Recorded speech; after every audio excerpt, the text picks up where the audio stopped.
Good morning மாணவர்களே. இன்றைக்கு நம்மிடம் முதலாவது வகுப்பில் முதலாவது கிளாஸ் நாம் பார்க்க போகிற விடயம் என்னன்னு சொன்னால் வயது கணக்கு. வயது கணக்குன்னா மிக லேசான பாடம். உங்களுக்கு வரப்போகிற வளமையாக போட்டி பரீட்சையில் வரப்போகிற ஒவ்வொரு 50 கேள்வி ஒரு கேள்வியாவது வயது கணக்கு தொடர்பான கேள்விகள் செஞ்சு வந்து கொண்டே இருக்கு. அந்த வகையில் நாம் வயது கணக்கு தொடராக குறைந்தது 10 வீடியோக்களை கடந்த கால வினா பத்திரங்கள் தற்காலத்தில் பல்வேறு ஆசிரியரினால் வழங்கப்படும் வயது கணக்கு தொடர்பான இந்த வீடியோவில் கலந்துரும். இன்றைக்கு இந்த கணக்கு தொடர்பாக எப்படி செய்வது ஆரம்ப ஒரு படிமுறையை பார்ப்போம். இன்றைக்கு பார்ப்போம் மாணவர்களை வயது கணக்கு பார்ப்போம். வயது கணக்கு டே 1. சரியா?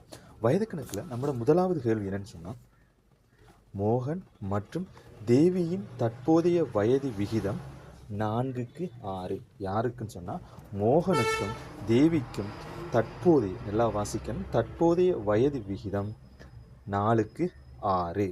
அதே போல் அடுத்து சொல்கிறாங்க 4 வருடங்களுக்கு பிறகு, இப்போ 4 வருடங்களுக்கு பிறகு இவர்களின் வயது விகிதம் 9:13 எனின் மோகனின் தற்போதைய வயது. கேள்வி என்னன்னு சொன்னால் மோகனின் தற்போதைய வயது, அதாவது மோகன் மற்றும் தேவின் 2 பேர் இருக்காங்க. மோகனுக்கும் தேவிக்கும் இடையிலான வயது வீதம் தற்போதைய வயது வீதம் 4:6. 4 வருடத்துக்கு பிறகு அவங்க 2 பேருக்கும் இடையிலான வயது வீதம் 9:13. இதுதான் இந்த கேள்வி. இப்போ நாம் பார்ப்போம். இந்த கேள்வியை மிக இலகுவாக செய்கிறதுக்கு முதலாவது என்ன செய்ய சொன்னால், இதில் எத்தனை பேர் கருத்துக்கள் தந்திருக்கீங்க? ஒன்று முதலாவது தந்திருக்காங்க மோகன். முதலாவது மோகன், அடுத்தது தேவி. 2 பேர் தந்திருக்காங்க. மோகனும் தேவியும் சொல்லி 2 பேர்கள் தந்திருக்காங்க. இப்போ இதில் நீங்கள் 3 பிரிக்கணும். 1 2 3. இதில் ரெண்டாவது என்பது தற்போது. ரெண்டாவது என்பது தற்போது. 1 3 பிறகு சொல்கிறேன். ரெண்டாவதுக்கு நீங்கள் இப்படி ஒரு கேள்விகள் வந்தால் முதலாவது 1 2 3 போட்டு ரெண்டாவது என்னன்னு எப்போது தற்போதுன்னு போடுங்க.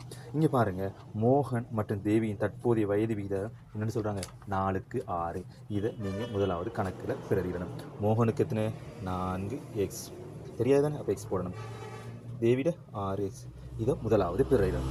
அடுத்து ரெண்டாவது சொல்கிறாங்க 4 வருடங்களுக்கு பிறகு இவர்களின் வயது விகிதம். 4 வருடங்களுக்கு பிறகு இங்கே பாருங்கள். உதாரணத்துக்கு எனக்கு இப்போது தற்போதைய வயது 20 வச்சுக்கொள்ளும். உதாரணத்துக்கு 4 வருடத்துக்கு பிறகு என் வயசு கூடுமா குறையுமா? என்ன செய்யும்? கூடும். அப்போ என்ன சொன்னால் 20 இருந்து என்ன செய்யணும் 4 கூட்டுவேன். அப்போ எத்தனை வருது? 24. அப்போ 4 வருடங்களுக்கு பிறகு என் வயது எத்தனையா போகுது? 24. அதைத்தான் இங்கே சொல்கிறாங்க தற்போதைய வயது 4:6. 4 வருடங்களுக்கு பிறகு இவர்களின் வயது விகிதம். இப்போ 4 வருடங்களுக்கு பிறகு என்ன செய்யணும்னு சொன்னால் 4 வருடம். அப்போ தற்போதைய வயது இது. இப்போ 4x எத்தனையை கூட்டணும்? 4. இது 4 வருடத்துக்கு பிறகு தானே. அதே போல் 6x 4 கூட இவருக்குன்னா இவருக்கும் கூட. அந்த டைமில் 4 வயது கூடின தற்போதைய வயதுலேருந்து 4 வயது கூடினதுக்கு பிறகு வயது விகிதம் எத்தனைன்னு சொன்னால் 9:13. 9:13. இவ்வளவு தான் விஷயம். இனி நாம் இதுக்குரிய வயதை காண்றோம். முதலாவது என்ன செய்ய சொன்னால் 4x சக 4க்கு 6x சக 4 சமன் எத்தனைக்கு? 9:13.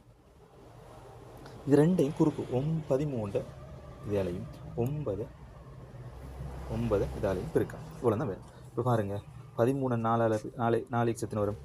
13 26 52. 52x 52x சக 13 தர 4 அதே இது 52 சமன் 9 தர 6 54 x சக 9 தர 4 36.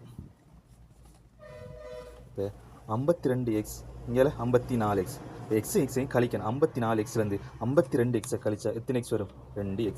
அதே போல் 52 அந்த 36 கழிச்சா 4 14 16. சரியா? 36லேருந்து 52 கழிச்சா 16. இப்போ எக்ஸோட பெருமானம் 16. எத்தனையால் பிரிக்கணும்? 2ஆல் பிரிக்கணும். பிரிச்சா எக்ஸோட பெருமானம் எத்தனை? 8. இது எக்ஸோட பெருமானம். கேள்வி கேட்காங்க மோகனி தற்போதைய வயது. இந்த வரைக்கும் மோகன் தற்போதைய வயசு 4x. அப்போ என்ன செய்யணும்? எக்ஸோட பெருமானம் தெரியும் 4 தர 8. எக்ஸோட பெருமானம் 8 பிரிக்க 8 6 8 16 24 32. மோகனின் தற்போதைய வயசு 32. 2. இப்போ 4 வர்றதுக்கு அப்புறம் வயசு எத்தனை வரைக்கும் 32லேருந்து 4 கூட்டினா 36. இதுதான் இந்த வயது கணக்கான். இதே போல் நான் உதாரணத்துக்கு கொமெண்ட்ஸில் ஒரு கேள்வி ஒன்று தாரேன், அதுக்குரிய பதிலை சொல்லுங்கள் பார்ப்போம். சரியா?